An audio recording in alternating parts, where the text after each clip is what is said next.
तर आज आमची मम्मी बनवत आहे चटपटा राईस. हा चटपटा राईस नाहीये, मी त्याला नाव दिलंय. राईस घेतलेला आहे, प्लस मटर घेतली आहे आणि आता तिने गाजरही घेतला आहे. घरी असल्यानंतर मस्त आईचं जेवण जेवायला भेटतं गरमागरम. हे खूप सुखी आहे खरं तर. माझा आत्मा खूप सुखी झालाय आणि तृप्त झालाय आईकडे येऊन आणि तुझ्या हातचं जेवण खाऊन. काय बोलशील याच्याबद्दल आई?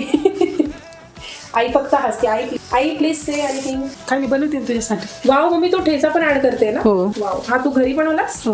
राईस बनवते मम्मी, तोपर्यंत मी एक गाणं गाते जे सारखं माझ्या ओठांवर येत आहे. खूप सुंदर येते त्याचे लिरिक्स. माझा आवाज जरी सुंदर नसला तरी लिरिक्स खूप छान आहेत. जगी जीवनाचे सार घ्यावे जाणून सत्वर, जैसे ज्याचे कर्म तैसे फळ देतो रे ईश्वर. खरं तर तुम्ही मला खूप साऱ्या शिव्या द्याल, आईला काम करायला लावतेस आणि स्वतः मस्त बसून खातेस. तर मी मदत सुद्धा करते घरात, थोडंफार मी करते काम, पण मुंबईत असेल तर मी सगळं माझं स्वतः करते.